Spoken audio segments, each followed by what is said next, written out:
Geometric mean क्या होता है। अब बेटा इसकी डेफिनेशन रीड करने से पहले मैं आपसे एक सवाल पूछूंगा।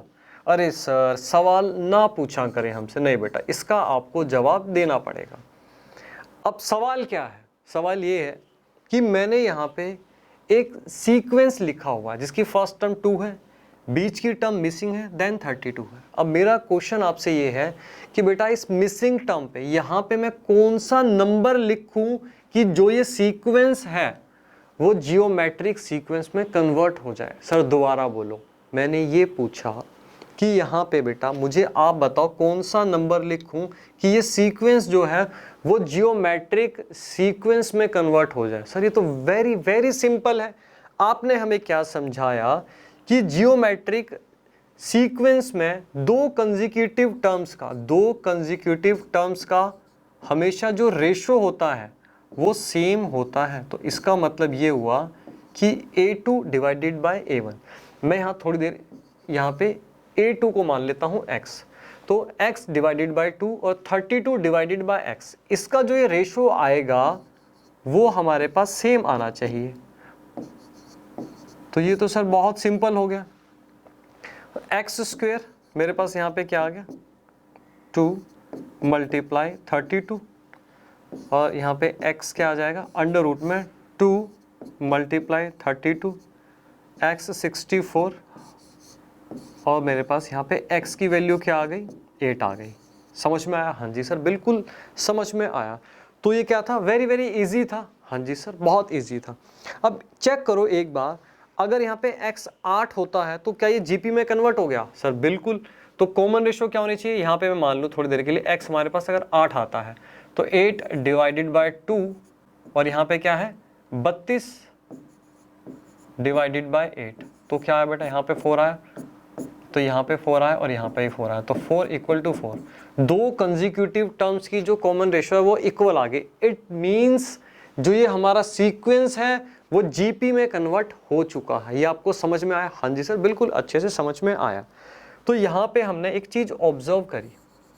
सर हमने क्या ऑब्जर्व किया, बड़े ध्यान से अगर आप देखो, आपने एक चीज यहाँ पे ऑब्जर्व करी कि x कैसे निकला, x कैसे निकला, x कैसे निकला, इसकी हम बात करते हैं।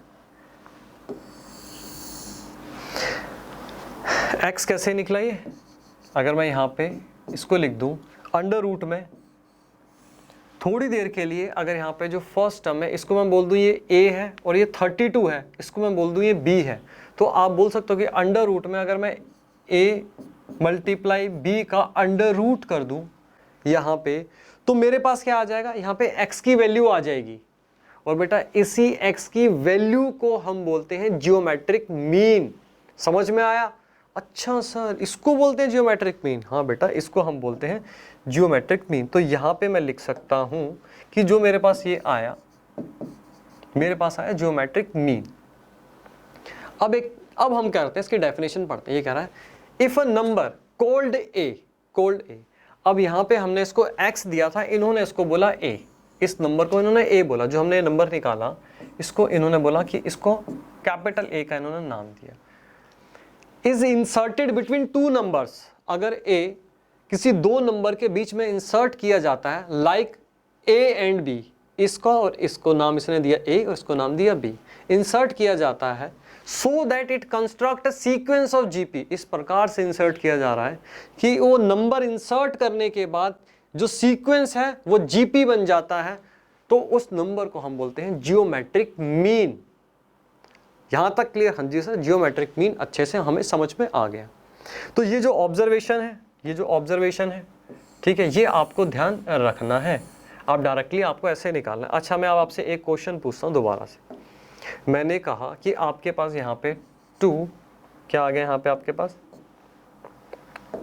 पास आ गया यहाँ पे 2 8 32। अगेन मैंने आपसे कहा कि यहाँ पे अब मुझे एक और नया सीक्वेंस बनाना है। यहाँ पे अब मैं आपसे कह रहा हूँ कि मैं कौन सा नंबर डालूं कि मेरे पास एक नया जीपी आ जाए, एक नई मेरे पास जीपी आ जाए। तो यहाँ पे मैं कौन सा नंबर इंसर्ट करूं, तो आपको क्या करना है बेसिकली, तो आपको ये फाइंड करना है जिसको हमने कैपिटल A का नाम बोला। तो आप ये कैसे फाइंड करोगे, अंडर रूट में 2 मल्टीप्लाई 8, 8 दूनी 16, 16 को करोगे तो 4 4 16।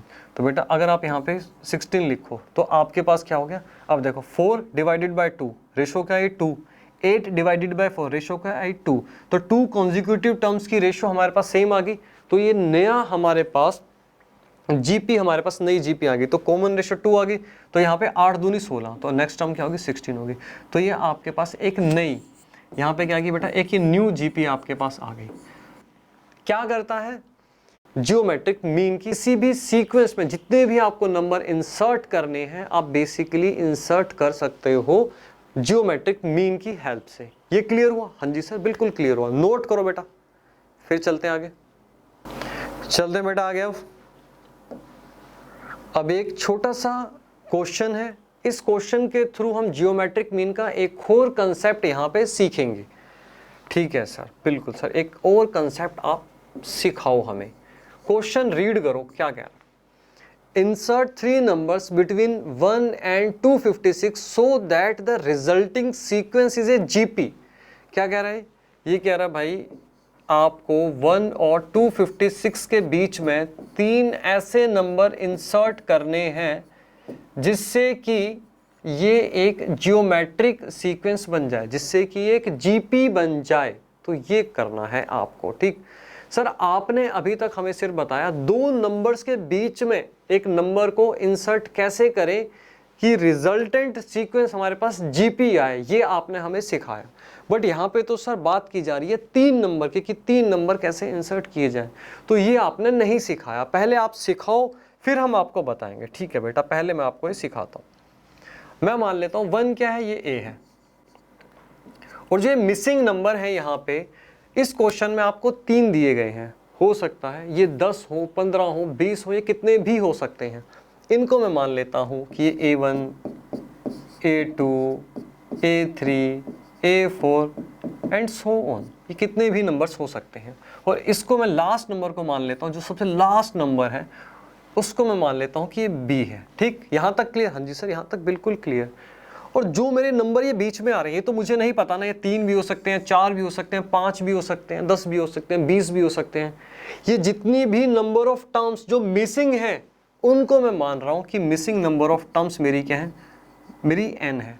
नंबर ऑफ टर्म्स जो मिसिंग है वो मेरी n है, ये मैं मान सकता हूँ। हाँ जी सर बिल्कुल, हम ये लेट कर सकते हैं।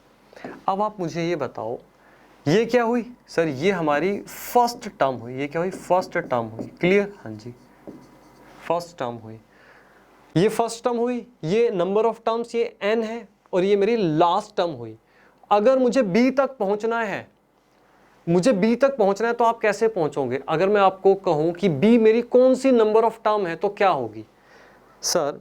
यहाँ पे एक टर्म तो हमारी n है, नंबर ऑफ टर्म्स हमने ये n मान लिया। n के अलावा 2 टर्म्स हमारी और हैं, a और b, और b क्या है, लास्ट टर्म है। अगर आपको b तक पहुंचना है तो b का मतलब हुआ कि ये n+2 टर्म है, n+2 टर्म है।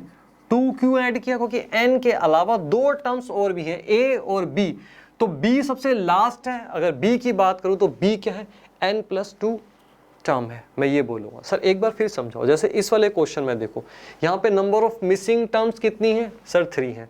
तो n मेरे पास क्या है बेटा, n इस केस में मेरे पास क्या है, 3 आया। ठीक, मुझे b तक पहुंचना है, तो b तक अगर मुझे पहुंचना है तो मुझे क्या करना पड़ेगा, यहाँ पे n+2, मैंने आपको बताया n+2। हाँ जी सर, और n मेरे पास क्या है, 3 + 2 ऐड करूंगा, मेरे पास क्या आ गया बेटा, 5 आ गया। हाँ जी, एक बार चेक करो ये कौन से प्लेस पे है, first, second, third, fourth, fifth, ये 5th प्लेस पे आया। हाँ जी, तो यहाँ पे बेटा हमारे पास b कौन से प्लेस पे आया, 5th प्लेस पे आया, तो ये क्या हुई, 5th टर्म हुई। यहाँ से इसको क्लियर करना बड़ा जरूरी है कि b क्या है, n+2 टर्म है। क्लियर? हाँ जी सर, यहाँ तक बिल्कुल अच्छे से हमें क्लियर हो गया। अब आप मुझे ये बताओ, आपने जर्नल टर्म का एक फॉर्मूला पढ़ा था। जर्नल टर्म का फॉर्मूला आपने क्या पढ़ा था? जर्नल टर्म का आपने फॉर्मूला पढ़ा था कि जो an है, क्या होगा, ये ARn-1। और मैं आपको बोलूं अगर मुझे b निकालना है तो आप कैसे b निकालना है, तो b यहाँ पे क्या है, ए n+2 है, हाँ जी सर n+2 है। तो अब इसका फॉर्मूला क्या होगा, ए आर n+2 -1। मैंने आपको क्या समझाया था, जो भी यहाँ पे n टर्म्स थी तो r की पावर n से एक कम n-1। यहाँ पे कौन सी टर्म है n+2, तो r की पावर n+2 एक कम मतलब -1। तो मेरे पास यहाँ पे क्या आया, ए n+2, मेरे पास यहाँ पे आ गया ए आर n+1। यहाँ तक क्लियर हुआ? हाँ जी सर, यहाँ तक बिल्कुल क्लियर हुआ। इसकी जगह पे मैं b लिख सकता हूँ, हाँ जी सर, इसकी जगह पे हम b लिख सकते हैं, b = ए आर n+1। तो अगर आपको b निकालना हो तो आपको यहाँ पे ये वाला फॉर्मूला लगाना पड़ेगा। क्लियर हुआ अच्छे से? हाँ जी सर, अच्छे से क्लियर होगा। इसको थोड़ा सा और सिंप्लीफाई कर देते हैं, जैसे आपकी NCERT में थोड़ा और इसको सिंप्लीफाई किया गया है। यहाँ पे हम कर सकते हैं, अगर r की पावर n-1 और यहाँ पे b के नीचे यहाँ पे b a को ले आओ, और सिंप्लीफाई करते हैं यहाँ पे हम इसको। अगर आप यहाँ पे r की पावर क्या है n+1, इसकी पावर को मल्टीप्लाई कर दो 1 divided by n+1। Both side आपको सेम काम करना है। आपके पास क्या आएगा, b divided by 1 divided by n+1। Clear? तो आपके पास r क्या आ गया यहाँ पे, b divided by a 1 divided by n+1, ये आ गया। r आपके पास ये आ गया। तो आपको क्या रखना है, या तो आपको ये याद हो b = a r की पावर n-1। सर ये याद करना तो बहुत सिंपल लग रहा है, ये वाला याद करना काफ़ी ज़्यादा सिंपल लग रहा है, ठीक। तो आप इसको भी अप्लाई कर सकते हो, और डायरेक्टली अगर आपको r निकालना है तो आप ये भी अप्लाई कर सकते हो। दोनों में से कोई भी अप्लाई कर सकते हो। बच्चे कई बार ये भूल जाते हैं, तो डायरेक्टली आप ये भी याद रख सकते हो। इसको याद करने का मैंने आपको पूरा तरीका अच्छे से बताया, ठीक है। तो ये तो आप कभी भी नहीं भूलने वाले। अब क्या करते हैं, हमारे पास इस वाली अप्रोच को जो हमने यहाँ पे सीखा है, इसको इस क्वेश्चन पे लगाते हैं, देखते हैं क्या हमारे पास सॉल्यूशन आएगा। करना क्या है, अब यहाँ पे अब हम बात कर रहे हैं, यहाँ पे अब हम बात कर रहे हैं इस वाले क्वेश्चन की। तो हमारे पास n क्या है, सबसे पहले हम बात कर लेते हैं। हमारे पास a क्या है, a सर इस केस में हमारे पास 1 है, n इस केस में हमारे पास number of missing terms 1 2 3, number of missing terms क्या है, मेरे पास यहाँ पे 3 है। और b मेरे पास क्या है, b मेरे पास 256 है। b का फॉर्मूला भी मैंने आपको क्या बताया, b अगर निकालना है a r की पावर n+1, ठीक। b क्या है 256 है आपके पास, a 1 है, r की पावर n क्या है, नंबर ऑफ टर्म्स कितनी मिसिंग है 3, तो यहाँ पे आपके पास 3 + 1 4 आ गया, हाँ जी। और आप 4 की पावर 4 करते हो और यहाँ पे, ठीक, पावर सेम होगी, तो r हमारे पास क्या हो गया 4 आ जाएगा, हाँ जी। तो कॉमन रेशो बेटा आपके पास यहाँ पे 4 आ गई। और डायरेक्टली आप ये भी लगा करके r निकाल सकते हो, सेम आपके पास रिजल्ट आएगा। कॉमन रेशो 4 आ गई। अब हम यहाँ पे बात करें तो कॉमन रेशो 4 आ गई, तो यहाँ पे क्या होगा, 1 को मल्टीप्लाई करूँगा 4 से, 4 आ गया, 4 को 4 से 16, ठीक है। और 16 चौक 64, 64, और 64 को अगेन अगर आप 4 से मल्टीप्लाई करते हो तो 256 आएगा। तो रिजल्टेंट जो आपके पास यहाँ पे सीक्वेंस आया वो जीपी में कन्वर्ट हो गया। तो यहाँ पे हमने नया कंसेप्ट क्या सीखा कि भाई डायरेक्टली जो बी के लिए nth टर्म जर्नल टर्म क्या होगी, वो ये होगी। तो ये फार्मूला आपको यहाँ पे याद रखना है, ये और बेसिकली ये वाला, ठीक। दोनों को आपको यहाँ पे ध्यान रखना है। क्लियर हुआ? हाँ जी सर, बहुत अच्छे से क्लियर हुआ। नोट करो इसे, फिर चलते हैं बेटा आगे।